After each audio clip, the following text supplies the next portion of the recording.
I'm Jim Cuno, president of the J. Paul Getty Trust. Welcome to Art and Ideas, a podcast in which I speak to artists, conservators, authors, and scholars about their work. The CVAs are very limited numbered volumes, only in libraries. So someone had to go to the library. It was not really easy to use them. With this, now people can use it anytime.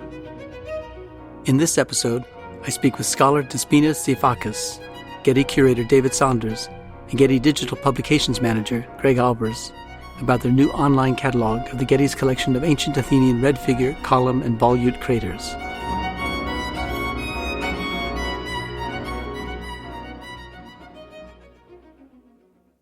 The Corpus Vasorum Antiquorum is a 100-year-old international cataloging project focused on Greek painted pottery and museum collections. The volume we are focusing on in this episode is dedicated to the Athenian red figure, column, and volute craters, or ancient Greek vessels used for diluting wine with water. This is the 10th volume published by the Getty in the corpus. Other earlier volumes focused on, among other topics, Attic black figureware, Etruscan painted pottery, and Apulian, Campanian, and Sicilian red figure vases.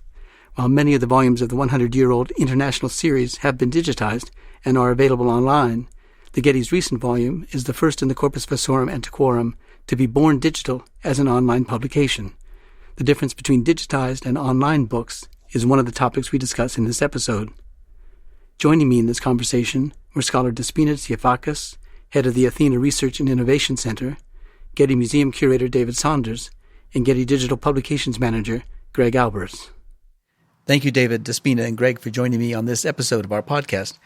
David, to get us started, tell our listeners about the series of publications collectively known as the Corpus Vasorum Antiquorum, or CVA, what it is, and what's the history of the Getty's association with it. Well, it's actually I think a happy accident with this latest volume of the CVA, the Corpus Vasorum Antiquorum, that it was published in 2019, because that is the centenary of the CVA project. It originated in 1919. The Louvre curator Edmond Potier proposed this idea to the Union Académique Internationale to undertake a cataloguing, a publication of collections of ancient pottery from across museums. And Corpus Vasorum Antiquorum, a sort of crude translation, is the sort of body of ancient vases. And this was what Potier was envisioning. Potier was a curator of antiquities at the Louvre, specializing in ancient pottery, very well versed not only in Greek but also Near Eastern, and recognized the real need for a consistent approach to documenting and publishing ancient pottery. And it's maybe worth saying that for archaeologists, pottery is absolutely integral to the work that we do. It preserves very well, survives in enormous quantities. It's a very utilitarian medium. It's found all over.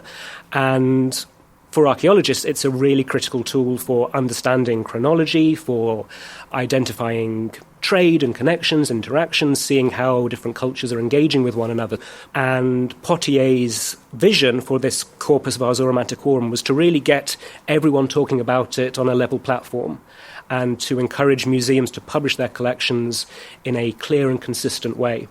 Potier's vision, coming in the late 19th, early 20th centuries, was incredibly wide-ranging, and he was not limiting himself to Greek pottery. He was wanting the CVA to include all ancient European fabrics, Near Eastern, all across the ancient Mediterranean, so really wide-ranging and ambitious. And the very first CVA volumes that Potier and others published in the 1920s manifest this vision, a real kind of desire to organize and create typologies. And so if you pick up the very earliest volumes of the CVA, you'll find each different type and subtype of pottery has its own special code number. All the different sections are bound separately so that you can interleave them based on your research interests. So if you, for example, are interested in Etruscan bucaro or Elamite beakers, you can assemble your own package, if you will. It's a very sort of, in its own way, interactive project. So it was a really sort of ambitious plan. almost, I think, maybe too ambitious. And in the years that followed, it became apparent that the sort of focus tended towards ancient Greek and Italic fabrics. And by 1956, that became the sort of official project of the CVA, was to publish ancient Greek figure-decorated pottery. And I gather that it comprises some 400 volumes, that is a series of publications, and includes images of 100,000 examples of ancient Greek painted pottery. What percentage of the Greek painted pottery does that represent? It would be hard to say. I mean, it depends how you go about counting. These days there are publications from Canada to Japan, Norway to New Zealand. Museums in countries around the world are all engaged with this CVA project. And they've all, I think, adopted particular approaches to their collections. In some cases, it's feasible to publish a whole collection in a single volume. For other bigger institutions, it's more of a sampling or a focus on particular shapes and types. The project to publish everything is enormous and ongoing. And what the CVA allows for is a detailed description of particular types and groups. Despoina? If you think that years ago it was estimated that what we have found so far regarding the Greek pottery is less than 1% of its production, I think that gives us a figure of how much of it is published. And of course, the CVAs are limited usually to museum collections. And there is much more Greek pottery in the storerooms, in the excavation places, and a lot of it is not unearthed yet. So the estimate is really difficult to be made. What volume is this of the Getty's holdings of Greek pottery? This is our 10th volume. And what percentage of Getty material does this represent? It depends how you do your counting. I mean, our collection, if you tot up all the fragments and sherds, we have a big study collection of some 20,000, give or take, fragments. So this is just a tiny proportion. What we began when we acquired the Barais collection in the late 80s was to at least publish that in the CVA. And I think that's how the project at the Getty first began. And I would say a significant proportion of our vases are now published in the CVA, but there are still many more that aren't and that hopefully could be in the future. Yeah. Would you describe for us the format of the publication of the CVA? In brief, it is, and this again goes back to Pottier's original vision, was good photographs coupled with descriptive text.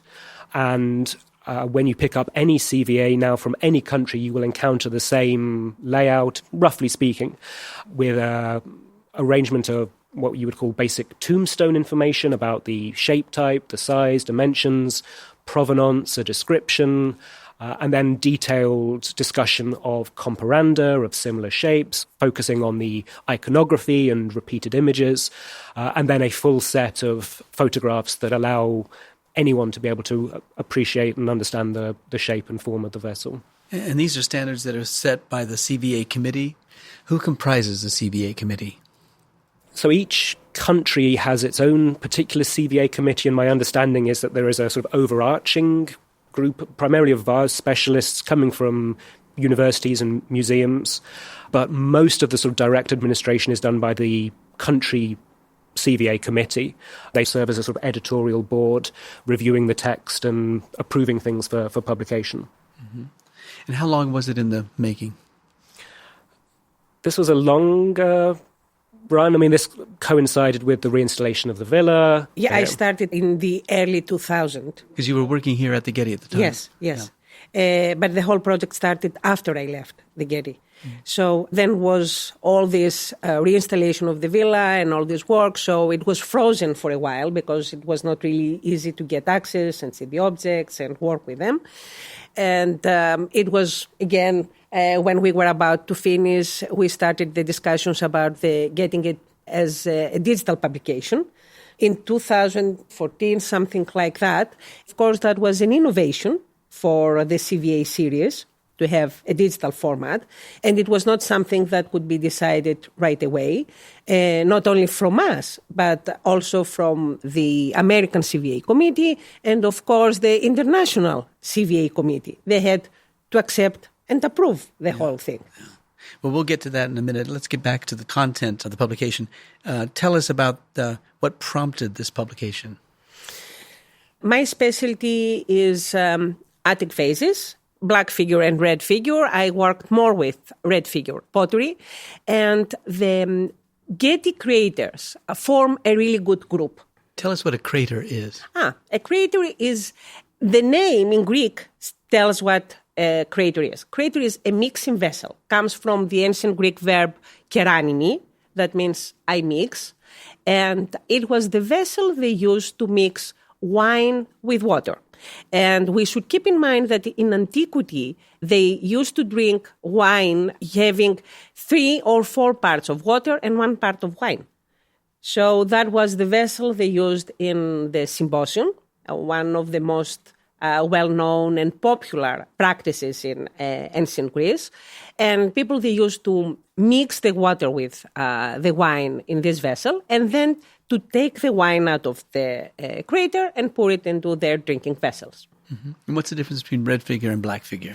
It's the difference in the technique. It's exactly the opposite. In the black figure, the figures are rendered in black paint over a terracotta reserved clay background.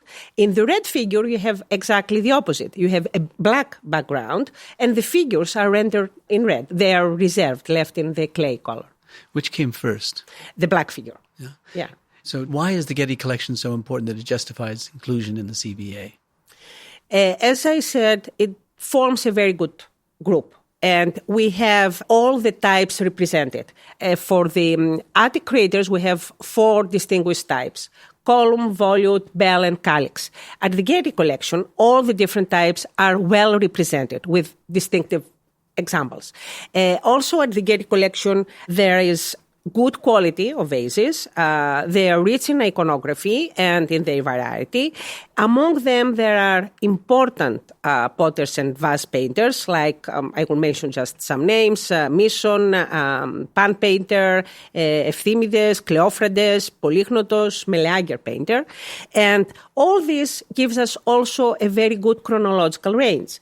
It begins from 520, 510 BC, and I should mention here that the Attic red figure technique appeared around 530. So here there are some of the earliest examples, and continues down to the early 4th century, when still we have really good representatives of the red figure. So there is a really good chronological range.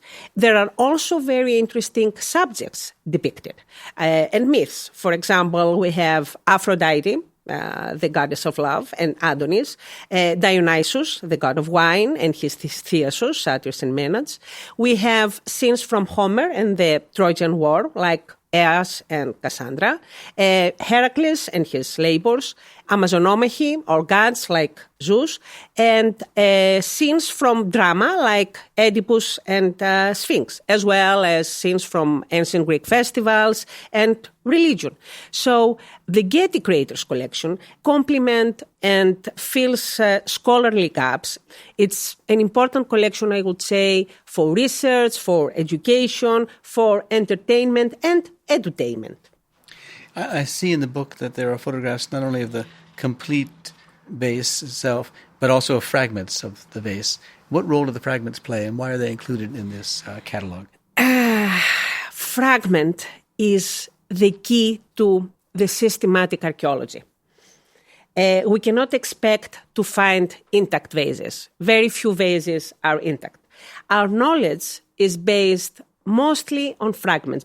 Through them, we can get information about the daily life, the public life, death, religion, everything. So some of the fragments actually have their own story, and they tell us a lot. And therefore, we include those ones in the CVAs. Now, Greg, you manage the Getty's digital publications. Is this the first CVA volume to appear in digital format? And not only among Getty volumes, but among all the CVA volumes? Actually, many of the volumes have been digitized by the Beasley Archive and are available as scans. So the printed volumes were scanned and put online. However, our volume is the first that what we would call as born digital. So it was intended to be digital first, and the primary edition was considered to be the online digital edition. And so it was from the get-go being published for that medium rather than for print. So there was definitely a history of making these things available digital, which I think we are taking the next step in trying to make that digital experience really the primary one and sort of a satisfying experience from a reader's perspective. David?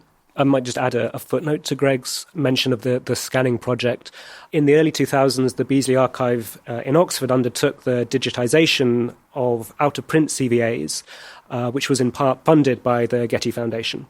Full disclosure, it was led by my former PhD supervisor, Donna Kurtz. But this project to scan out-of-print CVAs really was a giant leap forward in making this material accessible. The CVA is expensive for individuals or libraries to buy. Many scholars don't necessarily have access to the material, so simply putting it online was an enormous step forward, and for the time was pioneering. Now I think users' expectations 20 years hence are different or evolving, and so I see this as the sort of the next step, building on the steps by our predecessors. You mentioned, Greg, that it was born digital, and then, David, you talked about the Beazley Archive being scanned. What's the difference between born digital and after the publication fact of just scanning? Yeah, that's a good question. I think for after-the-fact scanning, you're taking a print book, you're taking a picture of each page of that book and putting it up online as an image or a PDF. That means that page is sort of fixed and is not going to change. It's not going to be easily readable on a mobile device or on different browser sizes. It's going to be limited by its resolution of how well it was scanned in the first place. Born digital, on the other hand, is where instead of thinking of it as a print product first, we're really thinking of it as essentially a website first. So we're developing it as a website. We're thinking of how will readers look at it on a mobile device or an iPad or other tablet or on their desktop. We're thinking about how that environment that they're looking at will change and shift. And then what we can do with a digital thing. Can we add links? Can we add glossary pop-ups? Can we add footnotes? Can we add zooming images? And really take advantage of the digital medium much more than you can with a static page image. I guess one of the things about a printed volume is that there's a date attached to its date of printing. Is that true with born digital too? Yeah, that's a good question. And that's something that we're very conscious of. We do put a date on the publication. So on the online edition, just like every other edition, we date any revisions that we might make. So if we make small typographic changes or a technical change, that is also listed on the online edition so that scholars and other readers coming to that publication can look and see when was the last time this was revised and how was it revised. We think that's an important part of publishing.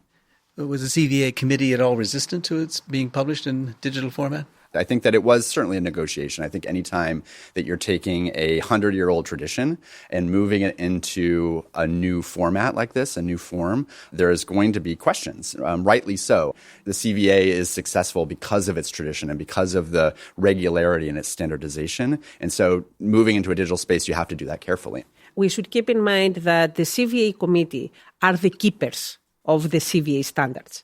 And they have to make sure that every CVA publication will follow same guidelines and the same rules.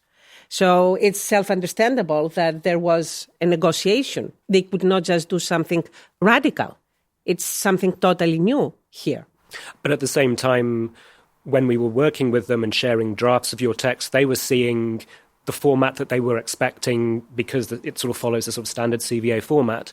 And I think, if anything, their major concerns were actually with the print-on-demand version and trying to ensure that was in format and style as close as possible to the traditional presentation. They, I think, were fairly happy for us to develop our digital approach ourselves. And as Despoina and Greg have said, the CVA comes with a package of expectations and practical assumptions. One of the reasons why it's so successful is because you can pick up any volume from the Czech Republic or Italy and know your way around it. And being able to kind of ensure that was still going to be the same allowed us to be able to develop this. Tell us a little bit about the print-on-demand question, because it's kind of ironic that you'd gone from a printed book and you had to scan it in the Beazley Archive, for example. Now you're reversing it. You've got a kind of born digital publication that gets printed on demand. What were the complexities of print-on-demand or the compromises that people were frightened about? We have all been trained to use the CVA as a physical thing. I think the whole tradition of researching using a CVA is based on that physical engagement and the scale and size of the reproductions, the sort of the physical heft of the volume is part of its sort of research experience. So I think a lot of it was sort of just overcoming that, ensuring that one's standard experience of using a CVA was not going to change for those who wanted to have a print edition. And many people, I will confess, I still use the print copy I have just because I've grown up as a reader. And there are different settings in which you might use the different volumes. And I would add that CVA volume is of one of several born digital books that we've done here at the Getty. And in all of those, we're actually producing print editions from them. For us, the print edition being available serves a couple of functions. One was that it allows the distribution of the book more widely. So there's a infrastructure of distribution around print publications, and that infrastructure doesn't exist for digital publications. And so for us to be able to take advantage and make sure that our books live where readers are looking for them, meaning in libraries, on Amazon, in Google, etc. That print component is a sort of essential part of that.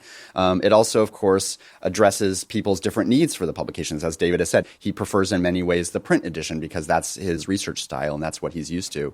We don't have any preconceived notion that digital is better experience than print. We just want to offer both experiences equally. And then the last thing that it really helps us with is, of course, the question of longevity. There's an open question about how long these things are going to last online. A print edition helps belay that concern. It makes sure that we know that, if nothing else, this print edition with its rich content, with the research that went into it, will survive, even if something drastic happens to the website, which, of course, we hope it won't. We promise in perpetuity, I assume. We certainly are trying, yes. Yeah, Despoina. If I may add, I see this publication as the transitional thing. It's transition from the printed, the traditional way, to the new way of the digital publication. That way, it has to satisfy the different needs. And also, all the scholars who use the CVA, we belong to different generations. So for the older generation, to use the online version is something really difficult. Because, as David said, even us, we are really trained in printed formats. For them, even more. For younger generations, however, it's easier to use the online version because they are more used in the online everything, reading and working and searching, all that. What about the images? I mean, one of the great things about publication is the quality of image. And the number. If you go to the very early CVAs, you will see photographs in the size of a stamp. We cannot really use them. Or there was only one view of the vase because the cost and all that was difficult. The other problem, of course, was with the color. So there were no color photographs. They were black and white photographs. The great thing when we start working on the digital publication was that we could include anything. Everything could be in color, and no one told me, you have to limit that up to 10 photographs. And this is great, and this is actually what I get from people who use the online version, that there are so many photographs, and also that they have at the same page image and text. How far are we from including in such a publication a 3D image of a vase, for example? Certainly, we could do that today. In fact, in one of our earlier catalogs on Italian terracottas, we have a number of rotating 360-degree view images that you can kind of get a sense. They're not true 3D, but you get a sense of the three-dimensionality, and you can rotate to any particular angle. So that technology exists. The only thing that we think of when we're producing here at the Getty is how do we then translate that three-dimensional object when we are also putting the book out as print or as an ebook? What kind of experience do those readers get? And in that case, it's fairly simple. We can just show, instead of the full 360-degree view or the full 3D, we can show a smaller selection of static images. But we think through those things from the very beginning, but it's definitely technologically possible. Yeah. What are some of the other interactive features that distinguish the online edition? So the website for us in the CVA case is the images and the zooming images, so they're a much higher resolution image than we would offer in the ebook, that you can really get in and see details much better. Also, small things like there are abbreviations throughout the text that refer to sources that have been cited. And instead of having to look into the back of the book for what that citation is, in the online edition, you can click it and a little pop-up comes up and just tells you what that is. So small, simple things like that. David? For many of our digital catalogues, we link to our online collection pages where we continue to add new bibliography, for example. So that is actually the sort of place where you might find newer things published about the objects. And we also linked, where possible, to the records in the Beazley archive. Yeah, Despoina? The CVA, when it started with Poitiers, it was a collaboration. And it started with 6 different countries, and that was really great, back 100 years ago. And I think now with the digital version, this is something that can be succeeded in the next level, because the relation and the connection with the Beazley archive, but as well as with other publications, and maybe in the future with the rest of the CVA, something very important, because we make citations to other books and other vases in other collections. To get that will really accomplish the initial goal of the CVA, as it was said by Poitiers. In its print-on-demand format, does it look just like the printed book format? I mean, the same paper, the same ink, the same size of book? Because there's a certain fetish about the CVA in the past. Yeah, and it looks very handsome when you see it in libraries, the full set of the nearly 400 volumes, all kind of lined up in a row. Ours sits very nicely in its place amongst them. And again, the experience of using it, the layout is exactly as you would find in other CVAs. For someone who maybe hadn't heard this podcast and they came across it in their library, the physical form, they may not even know that it was digital. Yeah. Despoina? Just, I will add an example, an experience I recently had with the CVA. A colleague was using the printed version, and then he was asking me something, and I said, let me check. And he said, I have the volume, you don't need to check the PDF. I said, I'm not going to check the PDF, I'm going to check the online version, because he didn't realize that it was actually an online publication, a digital publication. So I showed that to him, and he was really surprised. At the beginning, the reaction was, oh, no, okay, I think the printed volume, it's fine and all that. Later on, I think a couple of days later, he wrote to me and he said, but this is great. I didn't know that I could do all that and I could really use it in that way. So I think it works. Yeah. How did the three of you work in the development of the book project, the online book project?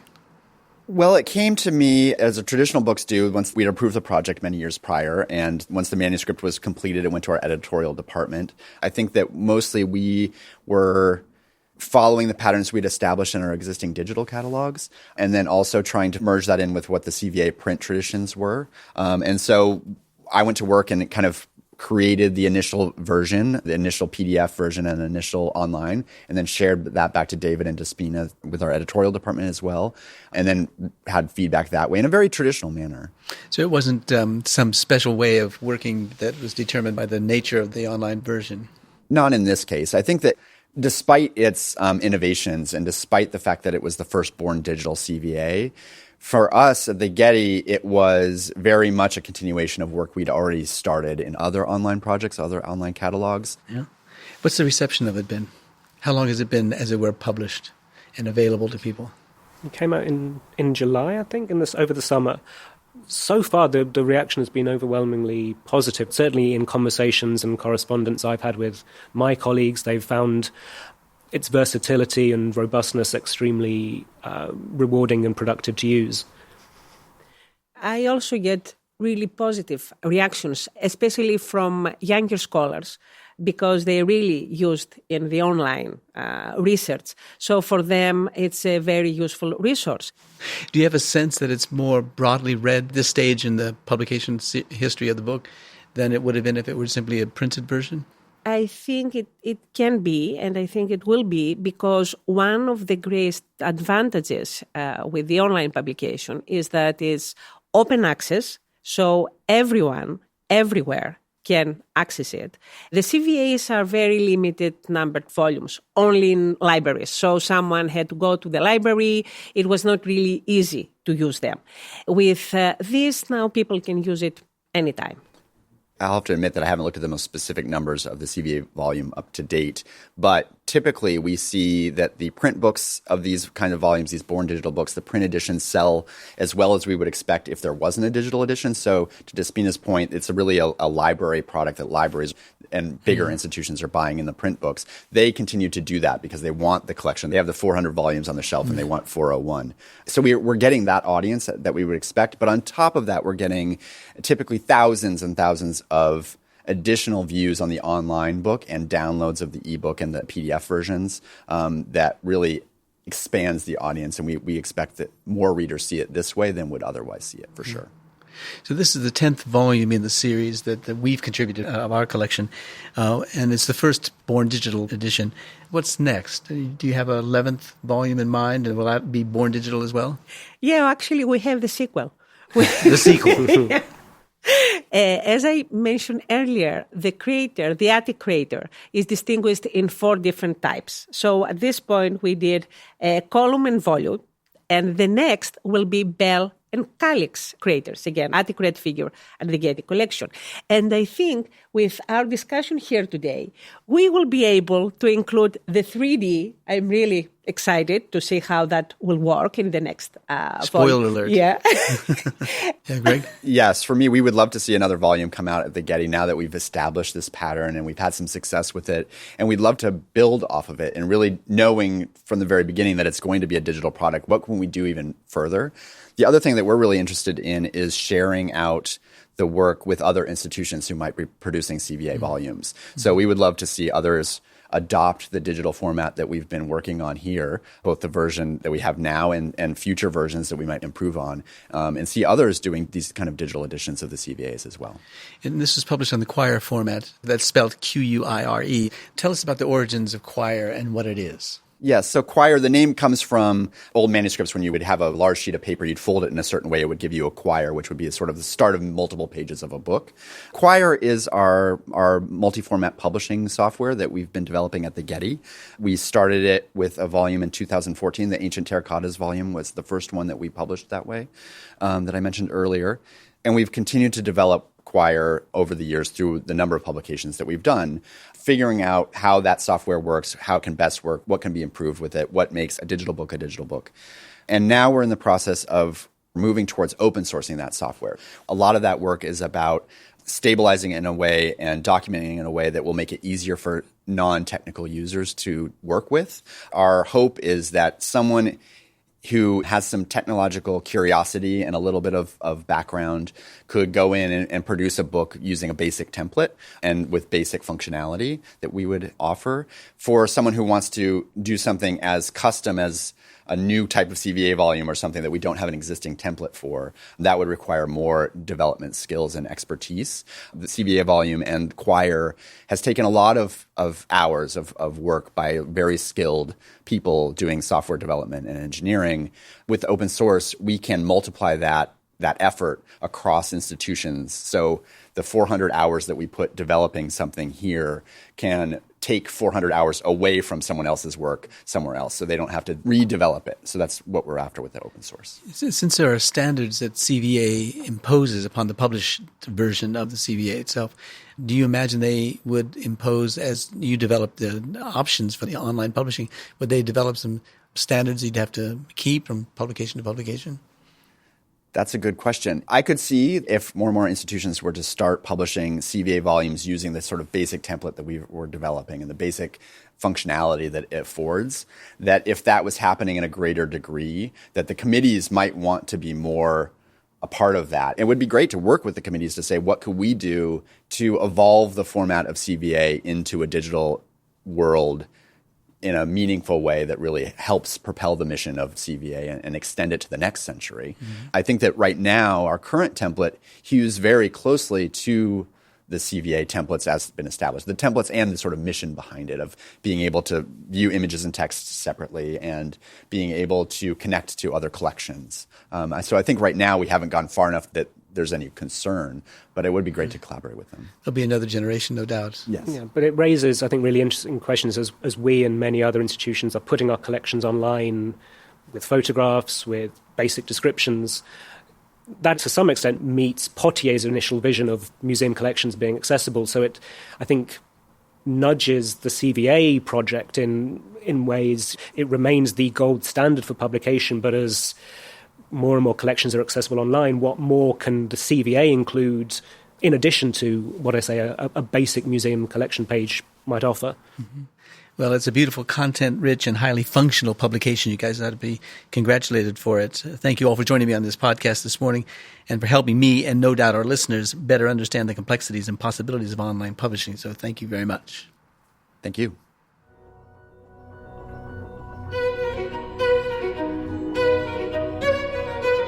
This episode was produced by Zoe Goldman, with audio production by Gideon Brower and mixing by Mike Dodge-Weisskopf. Our theme music comes from the Dharma at Big Sur, composed by John Adams for the opening of the Walt Disney Concert Hall in Los Angeles in 2003. It is licensed with permission from Hendon Music. Look for new episodes of Arts and Ideas every other Wednesday. Subscribe on Apple Podcasts, Spotify, and other podcast platforms.